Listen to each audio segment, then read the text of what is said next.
Whenever I moved here, I never in my life thought that I would be able to work on TV again. I didn't know anybody. I didn't know the language, so I couldn't even meet a lot of people. So I never thought it was going to happen. Welcome to the Game of Her Own podcast, a free resource for women who work in the sports and entertainment industry. Each week, we get real and talk about the things that hold us back and how we can overcome them and keep climbing to the top. And the top is however you define it. We talk about the highs, the lows, and everything in between. Consider this podcast your secret weapon. You will learn from the best in the business and be able to take immediate action with all of the advice that you hear. I'm your host, Jahaan Blake, a leadership development coach and consultant. I've worked in sports for 20 years. 15 of those years were spent working for the Red Sox, Dodgers, and the Cubs. After 15 years of working in the front office, I took a leap of faith and I started my own business. Friends, as a Black woman in sports, I know that the industry can take a toll on your confidence and sometimes leave you feeling defeated. Join me each week so I can support you on your journey. I promise you, each week you will feel stronger and more confident than the week before. So let's get started with this week's episode. As a child, imagine if you had always dreamt of having a career in television. Imagine practicing in the mirror with a brush to get ready for your big moment. And as an adult, it all came true. But what if you had to move to a different country and had to start your career completely over? And to stay busy, you accepted a job as a secretary in a country where you barely spoke the language. That's exactly what happened to Ana Jurka. She is now the sports and entertainment anchor for Telemundo, and she shares her incredible journey of how she started over. And when the opportunity came, she was ready and showed everyone exactly why she should be on TV. Y'all are in for a treat. Ana's story will not only tug at your heartstrings, she will literally have you laughing out loud. All right, Game of Her Own listeners, let's do this. Ana, welcome to the Game of Her Own podcast. I'm so glad you're here. I am honored to be with you. I love your smile, so I think it's going to be a great podcast.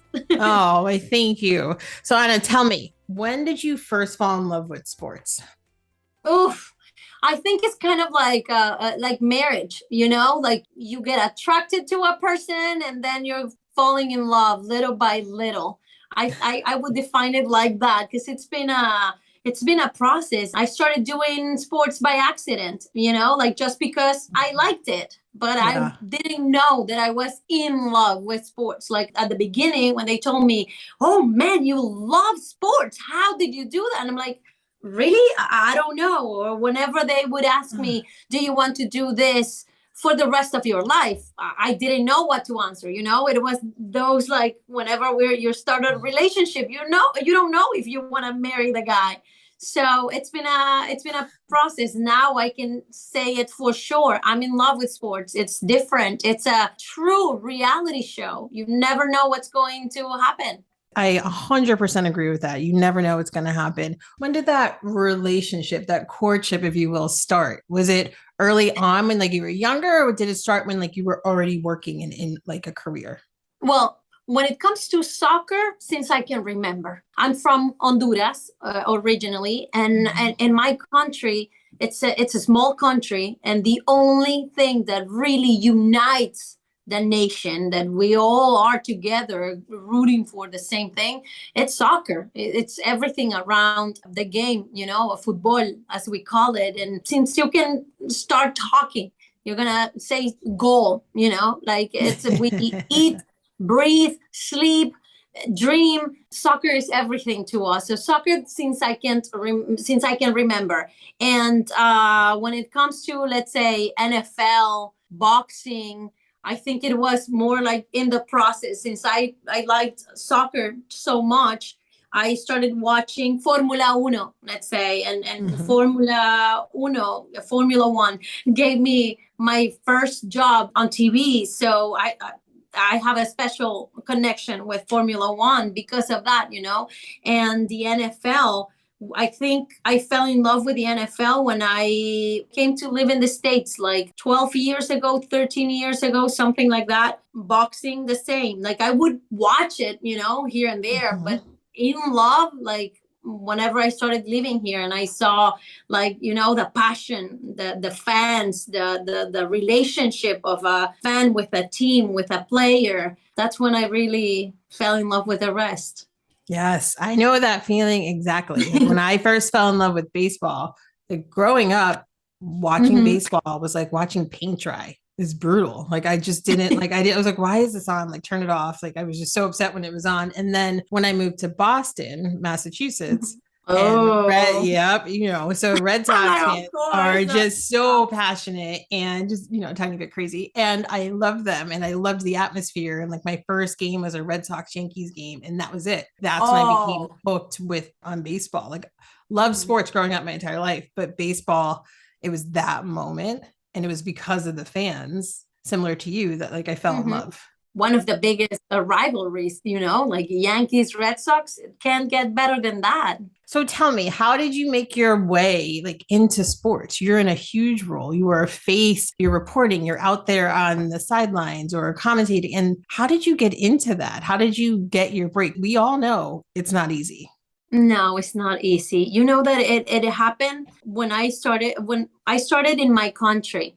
And whenever I moved here, I never in my life thought that I would be able to work on TV again. I didn't know anybody. I didn't know the language, so I couldn't even meet a lot of people back then. I lived in Orlando. And I only knew like my husband's family, my husband's friends. So I never thought it was going to happen. One day, I was like literally with my suitcases made. And I told my husband, I'm sorry, this is not working for me. Like, let's go back. I have my job. I have my career. I mean, I can't live here, and he told me, give me an opportunity. Like if in a year, it doesn't change, I promise you, we're going to go back. So he got different videos and made some kind of demo and took it to the local station of Telemundo in Orlando. And I think they felt bad about him because it was like this Polish gringo guy. What is he doing here? So I think they were curious, and they took the demo, watched it, and they said, wait a minute. We like her. So they called me and they said, hey, we have your demo. Your husband gave us your demo. And I was like, are you freaking kidding me? I went to a casting and that same day they hired me and I started doing news in the local station in Orlando. And I was always talking about sports with the guy who did the sports segment. And one day this guy had an opportunity to go to a bigger market and they were looking for his replacement. And one of the other reporters say, why are you guys looking for a sports reporter when you have one right here? She won't stop talking about sports. Why don't you just try Ana? And they did. And I said yes. And then after a year, the network got me and here I am. It's going to be 10 years in 2023. Wow. So your husband, like you just took me. No, it was a great story. I think it was too short. I'm like, wait, I have so many follow-up questions here. So your husband, he made a reel for you and not an Instagram reel, but like a real reel. Show it to you. I will never show it to anyone. I was like, how did you do that to me? Why would you do that to me? That's horrible. They're gonna think that everything I do is like that. And he was like, I don't know. It's what I could find on the internet. And I'm like, no. Like he didn't think, he just took whatever he found. It was crazy. So you had no idea. And then when you saw it, did you see it before you got the job or after you got the job? No. I saw it whenever he went to leave it. Whenever I was like, I am not going in there with you. He was like, just trust me. And I'm like, no. I am not going in there with you. I am not. This is so bad. This is mortifying. And he was like, Ana, a good producer will not see all those details that you're noticing, like they're going to see you, they're going to see your talent, not if a cable is back. Because I thought about everything, like the graphic, the sound, the lighting, everything, Yeah, yeah. and he didn't. He was like, I don't care. I just care about you. And if I'm a producer, I was just gonna see you. And well, he was right. He was right. Thank God. Praise the Lord. And that was it. No, I was like, I couldn't even believe that they were calling me. It's a good story. I owe my career to him, I guess. That was great support, right? Like you did all the work. And there's no way that they would have saw that talent without his desire to support you. I think there's a lot of people listening now like, wow, I really wish I had a partner that was supportive as well. Like that's huge. I think in general, we always need someone. We need each other. I needed another woman opening the door for me. I needed someone, a Doris Burke or a Michelle Tafoya, who did it before me, so people could understand that we can do this, and some need their moms to take care of babies. I need my husband to stay in the house with my kids so I can come to work. And he did it. And he's been great. He's been my greatest support, definitely. Yeah. Again, a thousand questions here, but one thing I want to ask you really quickly before I go on to your husband helping you with the children is, so you moved here in 2012 and you could not speak English, but your husband could. Is that correct? Yes. What did you do? So you got the job, but like, how did you assimilate? Like, what was that process like? And the biggest question I have is, were you scared? Oh, yes. I was in depression. Like I had a horrible time when I moved here, because I was used to being independent. I was independent in my country. I had my TV show. I had a radio show. I was the image for brands, like I had already a career, and whenever I came here, I wasn't used to be the stay-at-home wife, that was not me. It's like nothing against the stay-at-home moms or wives, but that was just not me. That was never my dream. It was never my dream to come to the States. Whenever I was growing up and I dreamt about working on TV internationally, I thought about Mexico, going to Mexico, because I didn't even I could go to the States, So whenever he had to come here, I came because I loved him, but not because I thought, oh, I'm going to do this and I want to. I was like, okay, I'm going to leave everything for you. But if it doesn't work, we come back because I can take care of you. And I've always been that independent. So yeah, I was super scared. And most importantly, because I didn't know the language. And I started learning the basics. And when it was, I think I was here for 6 months or 4 months, something like that, almost half a year, when I decided to go out there. And I'm like, I'm going to work. I don't know if I have to wash dishes, take care of kids, whatever I can find. I just need a job. I cannot stay at home. So I started, making calls, doing, my resumes and everything. And I don't know why, but some crazy guy hired me as a receptionist. I mean, someone who can barely speak the language. It was God. I'm like, God really likes me. Because I'm like, how can I get this job? Because I went for another job and I studied to be a secretary in my country before being on TV. But I never thought, I can't. If you don't speak the language, how are you going to do it? And this crazy guy hired me as a receptionist. And I think that's how I got better in my English.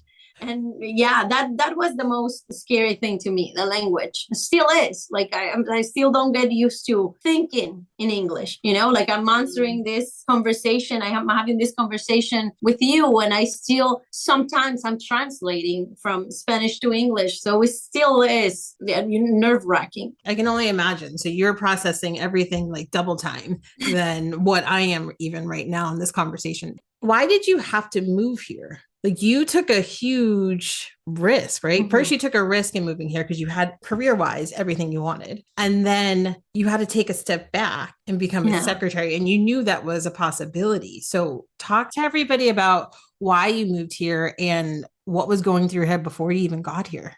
My husband is a son of 2 missionaries. They do mission work in Honduras. They're Polish Americans. I always tell them, you crazy gringos who come here and give things away. And, like they're missionaries, they're missionaries. So he was helping his parents in the mission field, and he wasn't making any money. So whenever we got married, he said, I'm sorry, I cannot be here just waiting for you to come home and you paying the bills, because I had my apartment, I had my job, I had everything. And I was like, why not? It's 2010 back then, why not? I don't mind. I don't care. It's just like, you can do whatever you want. You can start your career here, do whatever you want. And because he wanted to get out of the whole working with his parents. And the mission field, they don't make money, they give away, so so he was like, I'm tired of being the one that has to like be just looking at you, going to work and make money and take care of everything. Like, I want to take care of you. So he got a job opportunity here in the States with one of this big organization, and he came here. He was taking care of me. At the beginning, I said no, of course. I said no. Before we got even engaged, I told you I will never move to the States. I have my career here. I have everything here. I would never move. And then you know how men lie. Then whenever we got married, he was like, we have to move. I can't be the husband who comes here, who's doing nothing. And soon I want to have kids. And I'm like, I don't want to have kids right now. Maybe in 10 years from now. Yeah, but when we have kids, we have to take care of them. And I'm like, yeah, we're going to figure it out. Find a job here. And he's like, Ana, what can I do here? Like, I'm going to go to the States and we're going to have a better life there, blah, blah, blah. And one day I was like, literally, it's going to sound very religious, but literally I was praying and I said, you know what? Show me if I really have to, if I had to do this. And one morning I was like, let's do it. I'm going to take a chance. And if it doesn't work, we come back. And that's why we moved here. And now, long story short, 10 years, he's the stay-at-home dad. So like, he was right, but I was right too. That's incredible. So 10 years later, you have 2 boys. Is that correct? Yes. My little monsters. Oh, I can only imagine. So you have 2 boys and now your husband is a stay-at-home dad and he's okay with that. Is that because he's not just watching you come home, he's actually contributing to the family? Is that accurate to say? Yeah. Hey, that's a big job. My job that 100%. I am not willing to do. Like, I'm not gonna change that. I'm not gonna change roles. No, I can't. Yeah. I love my kids, but they drive me crazy. So no, I'm not gonna be home just with them. No, I'm joking. No, but it's just, I like to have a career. And I love being a mom. I want to be the best mom I can. But I think in order to be the best mom I can be, I also have to be happy with what I'm doing. I think maybe it's going to sound weird for a lot of people, but I think it wouldn't be healthy for me to be home and being not happy to be a stay-at-home mom. And my husband gets to do now his missionary job, like as a part-time thing. He doesn't make a lot of money with that. He doesn't, but that's something that he's passionate about. He has this different projects and stuff, and we are giving the best to our kids, the best we can. I think every couple makes their own rules. Every couple, every family is different, and that's what works for us right now. I don't know if next year I say, you know what, I'm done with this. It's been 10 years in this company. Maybe I'm done with it and I can just stay home for a while. Or, you never know what's going to happen. But right now, that's what works for us. Some of the toughest conversations we have are the ones that we have with ourselves. We can convince ourselves to believe stories that we don't even know are true. What's crazy is we allow that story to take a toll on our confidence. Have you been there before? I know that I have. We get in our heads. We beat ourselves up. Here's some tough love. Nobody's got time for that. We are high achieving women who have big career goals.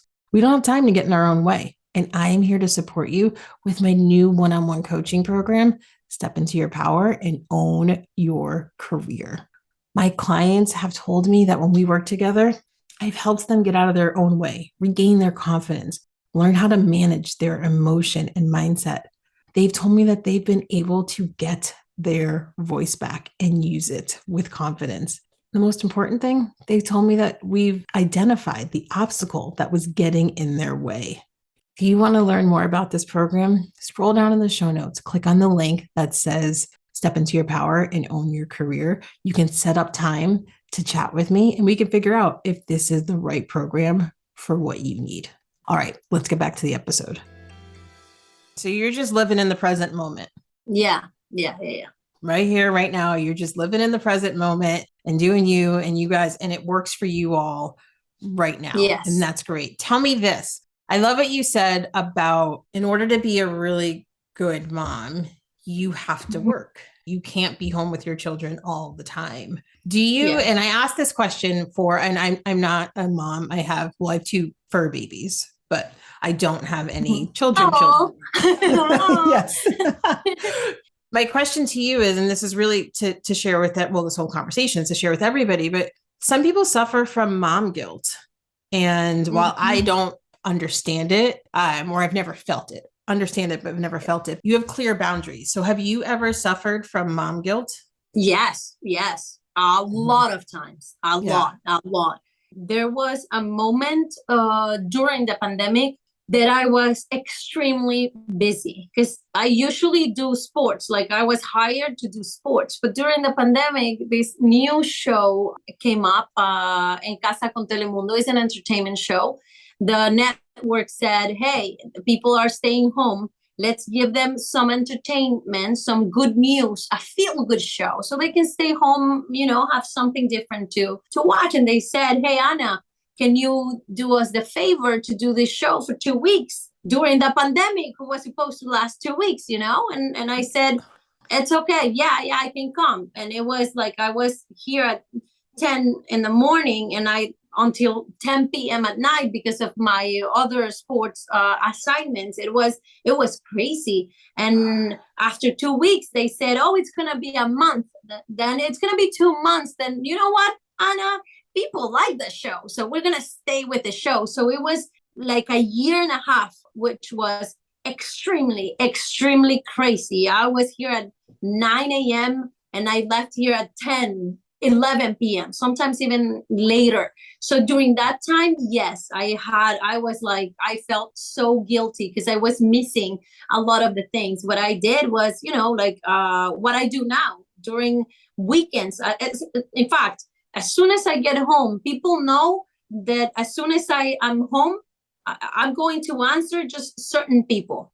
Like I have my phone on silent, and when I'm home, I'm home. I leave work behind, and it was a process to do it. At the beginning, it was super hard, because you're so used to we live in our phones, So at the beginning, it was hard, but I did it because I love my kids. And on weekends, you won't see me in every album release party of every artist, so you won't see me in every event that there is, because on weekends I want to give that time to my family. So they are my priority. So that's what I do to not feel guilty. And hey, I think every mom, even if they just have a part-time job, they will tell you that they feel guilty. And in fact, I have friends that are stay-at-home moms, and they feel guilty because sometimes they say, I just don't want to be with my kids. I want time on my own.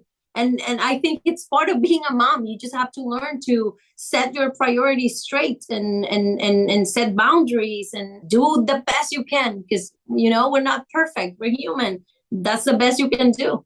I love that. So you're saying mom guilt is real. It's not going to go away. You're going to feel it no matter if you stay at home with your children, whether you're working a part-time job or whether you're working 12 to 14 hour days for a year and a half that was unplanned, right? Like no matter what, you're going to have it, but set your boundaries and protect them at all costs. Look at those moms who they are stay-at-home wives and they send the kids to daycare for just a couple of hours. They feel extremely guilty. I have friends that they do that because they go, I'm sorry, I can't. And they start crying. I'm like, why are you crying?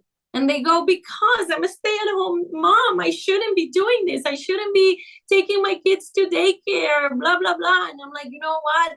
If it's healthy for you and your child, do it. Because whenever you get him from the daycare, they feel great. They missed you. You missed them. And that's better than having someone who's not paying attention to the kids because they are going crazy, Yes. But I think it's part of life. And sometimes it's going to happen that you're going to feel like SHIT, like during the World Cup, Thanksgiving, I'm going to be working, but it's going to suck.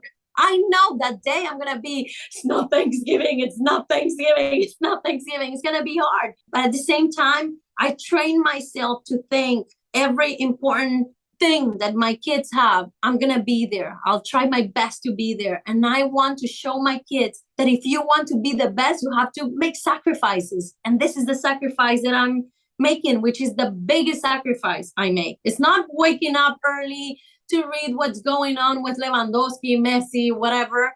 It's not working 16 hours a day. The hardest sacrifice is whenever you have to leave your family, at least for a mom. That's the biggest sacrifice you have to make. But I want to be the best. I want to be next to the big guys, and I want to be full frontal. I want to be the face of the World Cup. And those are the sacrifices that you have to make. You know what? I think when you're done, if you're ever done with being a reporter or journalist, I think that your next job should be a motivational speaker. I'm just saying. Like, I'm literally like, I was like, yes. And I was like, yeah, I could do this. I was like, wait, I don't even have kids. What's happening here? I don't even have mom guilt. And I was with you every step of the way. If you ever have kids, then remember this, okay? Because those are, and a lot of what I'm saying, I've been learning, and I've been listening to others. Lisa Salters, right? Mm-hmm. I mean, she's amazing. And one day she said, you know what? We can have everything, just maybe not at the same time. Like, we have to think about that. You have to train your mind. It's a constant training. Yes, I completely agree. Talk to us a little bit about World Cup and what's going on. And I know you're going to go down there. So tell everybody. The World Cup starting November 20th. It's going to be amazing. It's going to be in Qatar. It's the last World Cup of 32 teams. That just that fact that makes this World Cup special, 32 teams. In 2026 in the US, Canada and Mexico, it's going to be 48 teams. This World Cup is going to be the last of Messi, probably the last one for Cristiano Ronaldo, two guys that have set standards, everything for the rest in the last 10 years. I mean, the last 10 years, we've been talking about Messi against Cristiano Ronaldo, and this is going to be their last World Cup. Cristiano says he might be like Tom Brady, go against time and do the World Cup, the World Cup in the US. I think he could do it, but if not, it's the last hurrah for those two. So it's going to be an incredible World Cup. It's special. It's unique. How does this work in your field? Did you raise your hand to go to World Cup? Was it always known that you were going? Did you have to advocate for yourself to get there? Oh, I better be. Since they started planning, have me on that conversation. Whenever Comcast bought the World Cup, I came here like the year later, 2013. I started working in Telemundo. And whenever our first World Cup was Canada 2015. And they saw the job that I did and they said, hey, Ana, that's good. Let's see how she does in the 2016 Olympics. I did what they asked me, and then something happened that they had to put me in another role that they weren't thinking at that time. I remember it was Miguel Gurwitz was in Rio. I was here in the studio, and he was supposed to be the anchor, the main anchor during 80-90% of the time during the whole day, the whole afternoon. But then something because of security, or I don't even remember why, they couldn't have him the whole time in Copacabana. And they said, okay, from now on, it's going to be Miguel until I think it was 3 p.m., something like that. And then Ana from 4 p.m. until the rest of the day. And I said, yes, I did it. They liked it. And they said, okay, perfect. So in 2017, they gave me the opportunity to do a little bit more for the Confederations Cup. And in 2018, Russia was my first World Cup with the guys. And they told me, hey, you go with the guys, you're going to be there and you're going to be next to them. And that was my biggest opportunity. In 2019, they said, hey, Ana, we have the Women's World Cup and you are our anchor. This is all you, because the guys are going to be in Copacabana for Copa America. That's when they brought Carlota Bismanos, which is my French, who now it's here full time with us. And we did this, we had this amazing chemistry in minutes, and it was just magic. And then in 2020, they gave me next to Miguel, the Tokyo Olympics. From then they said, Ana and Miguel, they're our anchors, and we do everything together. Every time there's a FIFA event, it's Miguel next to Ana next to Miguel. So that's what we're gonna do in Qatar as well, next to Carlota and Carlos Hermosillo, the legend. What I'm hearing, because this all sounds incredible. I told you the whole 10 years. I'm sorry. No, that's good though. That gives everybody insight into the incredible work that you've been doing. And then what I'm hearing you say is when you had the opportunity in 2012 or 2013, you were ready. So when they asked you to do something, you said yes immediately. Yes. And then you just showed them who you were. And you just kept on doing that. Like your work in your field of journalism, your work literally speaks for itself. You get on camera and you do the job, and you were prepared to do it. Is that fair to say? Yeah, thank you. Yeah. I have my coworkers. Karim is one of my colleagues. He says, "Thank God you're a nerd." Because if we have a pregame of 15 minutes pregame, I prepare for 2 hours. And he goes, Ana, we only have 15 minutes with breaks. And I'm like, I know, but just in case, I'm a nerd. And you know what? Thank God I am a nerd. I've always been ready whenever they call me. I'm like, hey, when I started working here, when they hired me, I was supposed to do a 1-minute segment in the halftime games of the Premier League, and then they gave me another 10 seconds, and every 10 seconds more that they gave me, I was like, yes, I made it. I made 10 more seconds on air, and I've been so grateful that I want to always be ready just in case they need me, and that's how I got a lot of opportunities, and praise God, and here I am. That's fantastic. Congratulations. Thank you.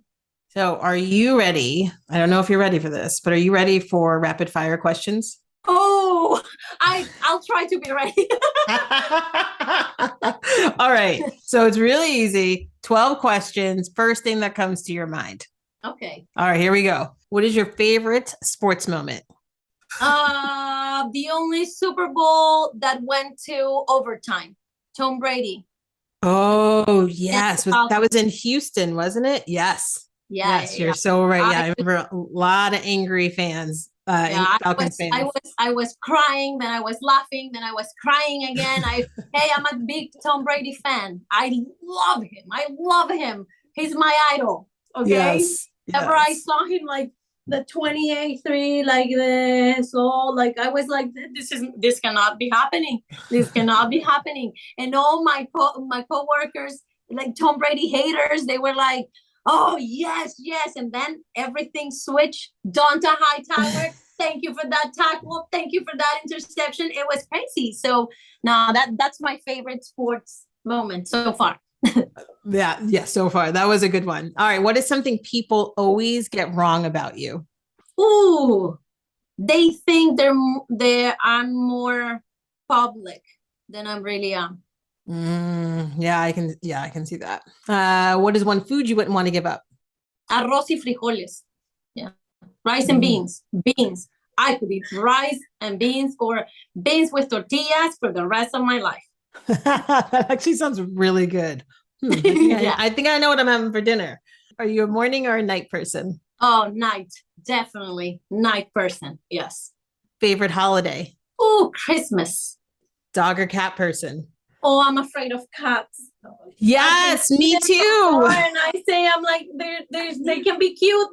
And all my friends have cats. My best friend, he has 3 cats. Nope. 3 cats. And I'm like, no. Please hide Blanca Gloria from me. I don't want her near me. No. I'm a dog person. Have you been to Athens, Greece? No, never. Yeah. So Athens is a great city, but it is filled with stray cats. Oh, no. That happened to me, you know where? In Israel. Oh. Like cat, and I'm like, oh my gosh, no. Yeah. No, You guys, you guys can't see Ana, but she started scratching when we were talking about cats. Now I say I'm allergic, sometimes I'm like, oh, I'm sorry. Whenever I'm going to tell you something about one of my coworkers, Miguel Gurwitz, he's extremely picky with his food. He's like, I don't like garlic. I don't like this. I don't like that. So he says, oh, I'm allergic to garlic, just to not get garlic on his food. So I'm like, I'm going to do that with cats. I'm like, I'm so sorry. I'm allergic to cats. I shouldn't lie, but I do. Whenever I see too many cats, I'm like, I'm so sorry. I'm allergic to cats, near a restaurant or whatever. No. I'm sorry. I can't. 100%. We could do a whole podcast episode on it. For real. Yes. Okay. What product would you seriously stockpile if you found out they weren't going to sell it anymore? Lip balm. My lips get super dry. I'm always carrying lip balm. What's your favorite app? Oh, that's a hard one. Oh, there's so many. From social media, I would say, I have a love-hate relationship with Twitter. Yeah. Because I love Twitter, but I hate it at the same time. Because in Twitter, you can just like go on and on and on and on. I like this. I like that. I like this. I like that. I don't know. Facebook. I would say Facebook. Because it's kind of like I can share a picture, but at the same time, we can have a conversation. At the same time, I can go live. Yeah, I would say Facebook. Of social media, I would say Facebook, then Twitter, and then the rest. Yeah, there's so many. So many. All right. Who is your biggest inspiration in life? What a hard one. I know it's going to sound weird, but I get inspired by a lot of people. Like I try to learn a lot from whoever I meet, but I get a lot of motivation from different athletes, Serena Williams, Tom Brady, Cristiano Ronaldo, those that had to wait for their moment and they weren't supposed to be stars and they made it. So I would say those 3 would be my top athletes that I look up to. Those are good ones. All right. As a child, what did you want to become when you grew up? I always knew I wanted to be on TV. I always knew since I can remember. I used to grab my brush and stare in front of the mirror. And I thought I was Carson Daly from TRL. And I was like, oh yeah, live in New York, blah, blah, blah. Or doing something like, like whenever MTV or